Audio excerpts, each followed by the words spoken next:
Mary leans close to Eleanor Whitmore, 82, her focus absolute, her breath steady, her heart set. You are my sunshine, my only sunshine. She lets the lyric rest on the edge of hope and waits. No blink. No squeeze. No answer. Only the weight of a woman who has not spoken since the stroke, and the stubborn love of a caregiver who will not retreat. She steadies her tone, not louder, not softer, just faithful. She holds Eleanor's hand with care that refuses to tremble. If memory hides, it will hear her voice. If fear guards the door, it will hear her promise.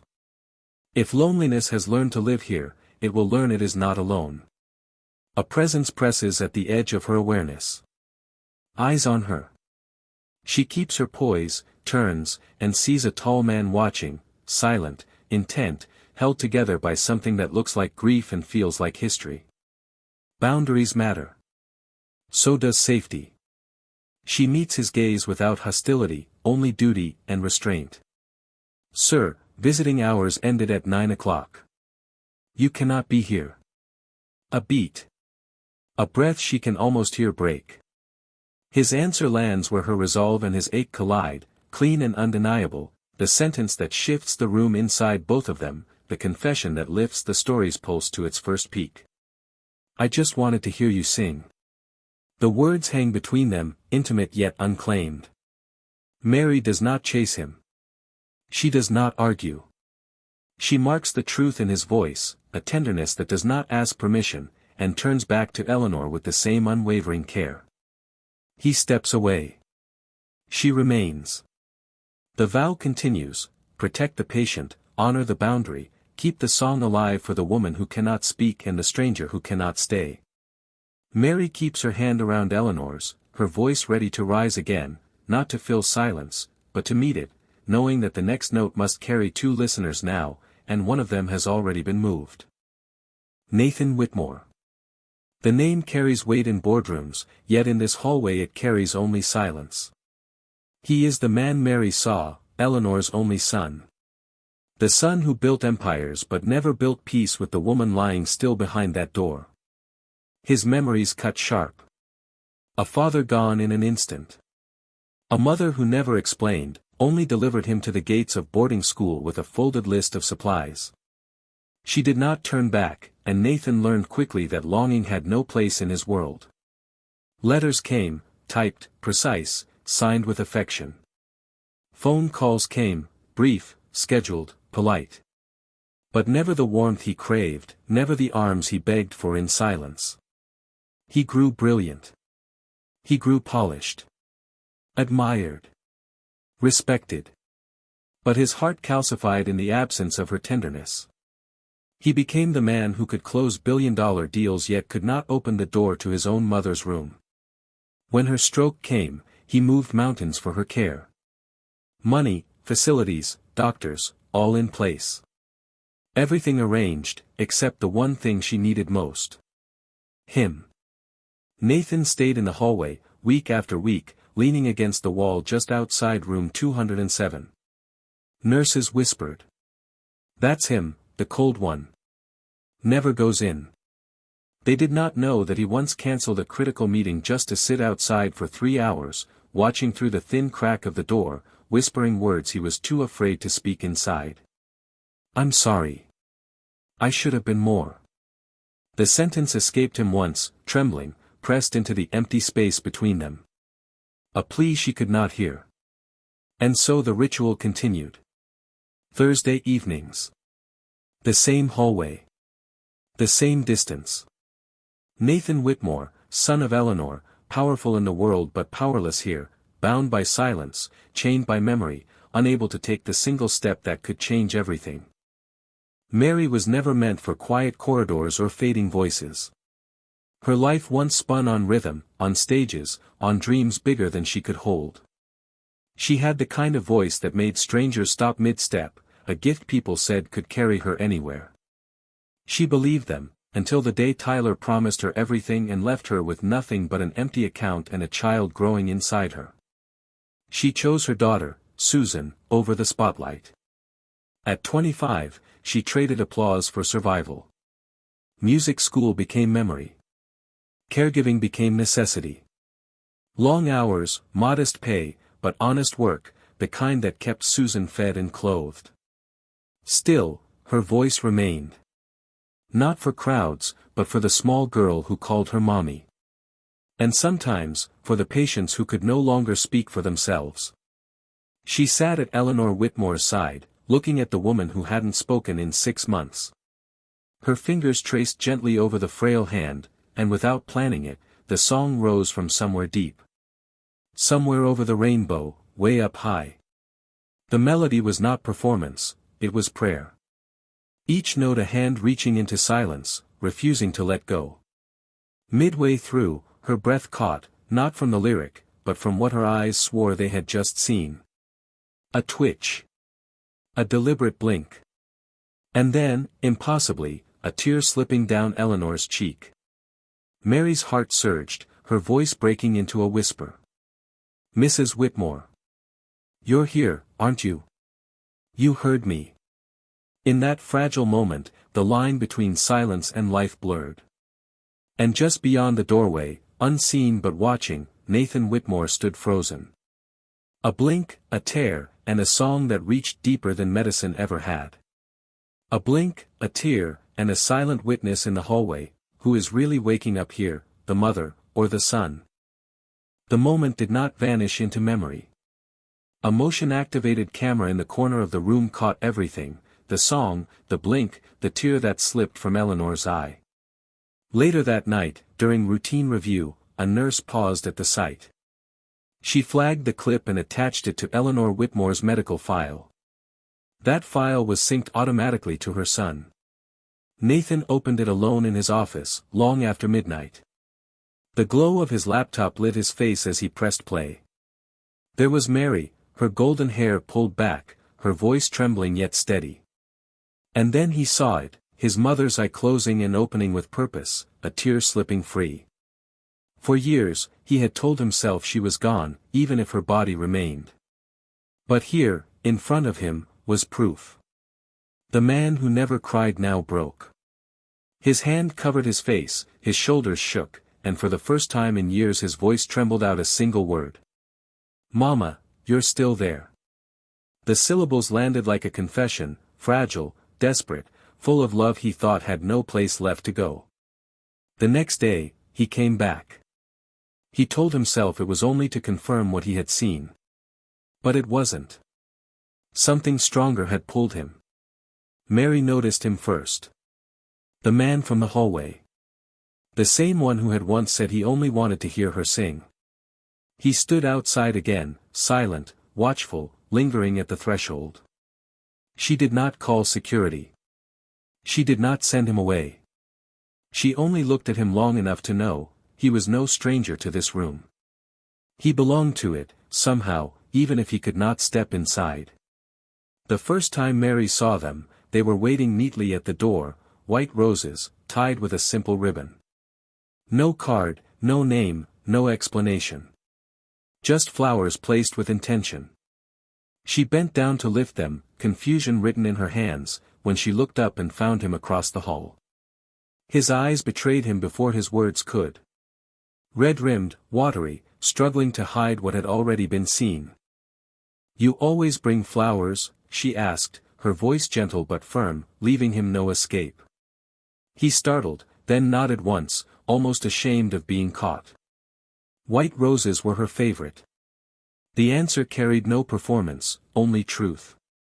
Mary studied him a moment longer, the shadow of recognition tugging at her memory. Then she extended her hand. "Mary." He hesitated before touching it, his grip light, almost cautious. "Daniel," he replied. A name chosen quickly, a shield he wasn't ready to drop.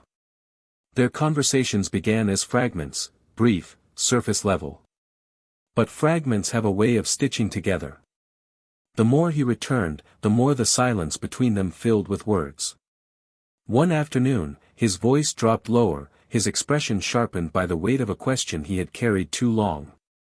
"Do you believe music can reach someone who's almost gone?" Mary didn't pause. She didn't hedge. She met his eyes, steady and certain, and answered with the conviction of someone who had lived it. "I don't believe," she said softly. "I know." Her certainty struck him harder than any doubt ever had. It pierced the armor he had worn for decades, and for the first time, he felt something shift. Not just in his mother's room, but in himself. Mary's exhaustion finally won. Curled in the chair beside Eleanor's bed, her head tilted slightly, her breath even, she drifted into sleep. Her hand, though limp, still rested lightly on Eleanor's arm, a gesture of loyalty that didn't fade, even in dreams. It was then that Nathan stepped across the line he had drawn for years. The door opened quietly, almost as if the air itself resisted, but he forced his way through fear. He moved closer, his eyes fixed on his mother's still face. The weight of decades pressed down on him, but tonight's silence was no longer enough. He began to sing. His voice cracked, uncertain, the melody trembling from a place unused, hidden for too long. "Smile though your heart is aching, smile even though it's breaking." Each word quivered with a lifetime of unsaid apologies. He sang not to impress, but to reach, to let his mother hear what words had failed to say. Mary stirred.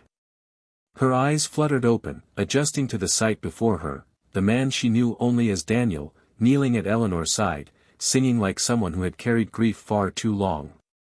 She sat up slowly, her voice a whisper of surprise and demand. "Who are you really?" He froze. The false name, the distance, the wall he had built, none of it held anymore. His chest rose sharply as he forced the truth into the air. "I am the boy she left behind." His voice fractured. "I waited at windows that never opened. I watched her car drive away from boarding school. I celebrated birthdays alone. I grew up into a man she never really knew."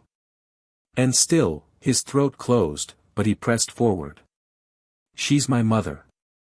The admission hung heavy, too raw to soften. Mary rose, stepped closer, and for the first time she saw not a stranger, but a son who had finally spoken his truth. A lie lifted, a truth spoken. Can this fragile trust survive the shadows of the past?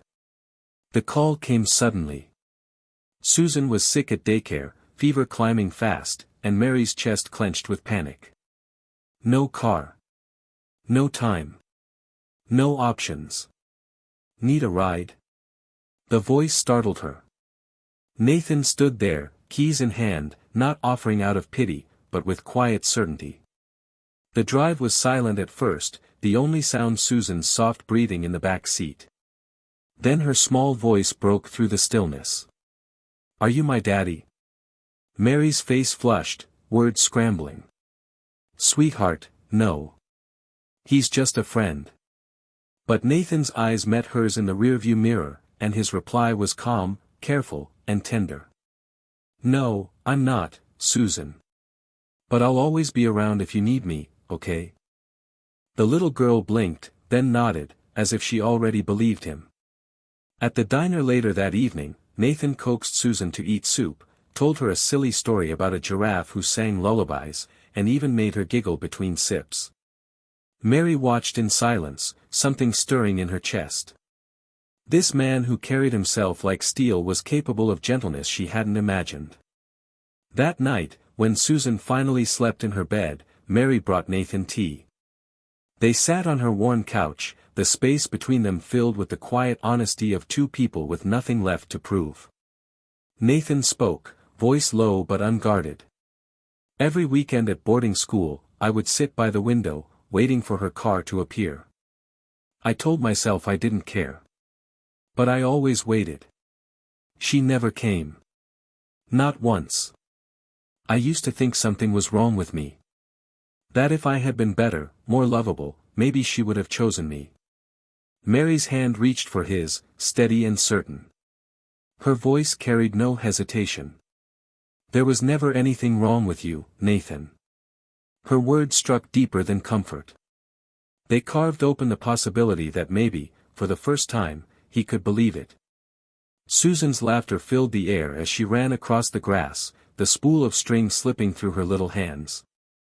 The kite Nathan had folded from paper and care lifted higher, catching the wind just right. "You're a magic kite man," she squealed. He grinned, jogging alongside her. "Just call me Wind Guy." The name stuck. Soon, whenever Nathan appeared, Susan would shout it proudly, her joy undeniable. And one afternoon, Mary found a drawing crumpled on the kitchen table, 3 stick figures, one tall with big arms and messy hair, one small with pigtails, and one with golden strands that could only be her. Above them, scribbled in uneven letters, "My family, Mommy, me, and Nathan." Mary pressed the paper to her chest, her breath caught, her heart trembling under the weight of a child's certainty. At Silver Pines, Nathan began to leave more than footsteps in the hallway. He spoke with the nurses, brought coffee for the staff, remembered names. Then came the morning when the community room stood transformed. Fresh paint replaced the tired walls, a polished piano gleamed at the center, and above it, a portrait of Eleanor in her youth, caught mid-laugh, fingers poised over piano keys. Mary stood still, her eyes stinging as she took it in. "You did this?" Nathan's gaze fell. "She used to play. I thought maybe if she saw herself again, she might remember the music in her." Her throat tightened as she turned toward him, her voice barely above a whisper.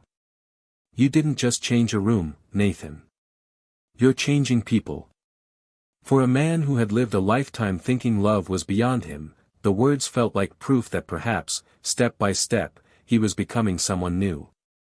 Nathan sat at his mother's bedside, the guitar trembling in his hands. His fingers found the chords slowly, memory returning with each strum. The sound was uneven, raw, but it carried the weight of everything he had never said. His voice rose, soft but aching. "Smile though your heart is aching, smile even though it's breaking." Across the room, Mary watched silently, her arms wrapped around Susan, her eyes fixed on the man who was finally daring to let himself be heard. Then Susan slid from her mother's lap. Tiny feet pattered softly across the floor until she reached Eleanor's bed. She placed her small hand over the frail one that had been still for months. "Grandma," she whispered, her little voice steady in its plea. "Please don't sleep anymore." The guitar stilled. Nathan froze. Mary leaned forward, breath caught in her chest. Eleanor stirred. A faint twitch. Her eyelids fluttered. And then, with effort that seemed to pull from the deepest place inside her, she turned her head toward her son. Her lips parted, her voice faint but clear. "Nathan, you've always been here, haven't you?" The words shattered him. The guitar slipped from his lap as he fell to his knees, tears breaking free without restraint. "Yes," he choked, his voice breaking open with years of buried ache. "I never left. I just didn't know how to come all the way in." Her lips curved into the smallest smile, a look that carried both recognition and release. For the first time in decades, her eyes spoke the language he had always longed to hear. Forgiveness. Mary covered her mouth, unable to hold back her own tears, as mother and son bridged the silence that had defined their lives. A child's voice breaks through where years of silence failed. What doors will open now, and what wounds remain? The room was hushed as the medical team finished their tests. Reflexes. Responses. Small signs that spoke louder than any chart. The doctor turned to Nathan, clipboard in hand, his tone steady but warm. "She's showing clear signs of awareness. With therapy, her chances for recovery are strong." Nathan's breath hitched, the question leaving him before he could stop it. "So, she's back?" The doctor nodded. "She's with us, maybe not forever, but yes, she's back." For a moment Nathan couldn't move. Years of distance, guilt, and silence pressed against the truth he had just heard. His hands shook as he stepped back into the room. Eleanor looked at him, her gaze no longer vacant, but alive with recognition. He reached for her hand and didn't hesitate this time. He wrapped it firmly in his own, his voice breaking but steady enough to hold. "I'm here, Mom. And I'm not going anywhere." Mary sat nearby, Susan curled in her lap, watching quietly as the man who once couldn't walk through the door now sat rooted at his mother's side. Eleanor blinked slowly, her fingers pressing faintly into his, as if to say she believed him. For the first time, 3 generations shared the same space, Eleanor with her son, Nathan with the woman who had sung life back into both of them, and little Susan resting in the safety of it all. Not healed. Not finished. But together. And together was something none of them had dared to hope for before. A year later, the gathering was small but filled with faces that mattered. Mary stood before them, her golden hair loose, her voice rising steady and sure as she sang, "What a wonderful world." Beside her, Nathan's guitar followed each note like a heartbeat, strong and grounding. And through the aisles, Susan skipped with her basket of petals, scattering them with laughter that wrapped the moment in joy. Eleanor sat in the front row, her eyes clearer than they had been in years, her hands clasped, pride radiating in every glance. She watched her son and the woman who had carried them both through silence into song, and for the first time in decades, her smile held nothing back.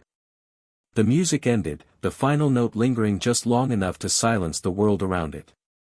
Applause swelled, warm and unrestrained. Mary turned, still flushed from the song, when she saw Nathan's expression shift, serious now, deeply tender. He set his guitar aside, reached into his coat, and dropped to one knee. The crowd hushed instantly. His voice came low, but every syllable struck with the weight of truth. "You gave my mother her voice back, but more than that, you healed the boy I used to be." Mary's breath caught. The words hit at the very center of her, raw and unguarded. Her answer came in a whisper through tears. "Yes." Before Nathan could even rise, a small voice rang out from the front, bright and sure. "That means I have a daddy now, right?" Laughter burst across the courtyard, mingling with tears. Mary swept Susan into her arms as Nathan wrapped them both against him. For a moment, they stood as one, mother, daughter, father, son, an embrace that sealed what silence had once stolen. From her chair, Eleanor smiled wide, the kind of smile that mended years in a single breath. The music had ended, but the love it awakened had only just begun. Healing is never sudden. It is slow, uneven, fragile. The kind that takes time, the kind that demands patience. But in the hands of those willing to stay, it finds its way forward. Mary had given her voice. Nathan had given his truth. Eleanor had given her forgiveness. And Susan, in her innocence, had given them all a reason to believe again. Together they had proven that love, when brave enough, can reach even the quietest corners. Yet nothing was perfect. Wounds still lingered, shadows still followed, and time itself remained uncertain. What they had was not a finished story, but the first chapter of something untested. Fragile, yes, but real. Nathan's hand held firm to his mother's, his other entwined with Mary's. Susan nestled between them, her laughter rising like a thread tying them all together. For the first time, they were not broken pieces. They were a beginning. But beginnings are not endings. And silence is never gone, it waits, just beyond the edge of every heartbeat, every song, every promise. If one blink and one song could change everything, what silence still waits to be broken tomorrow?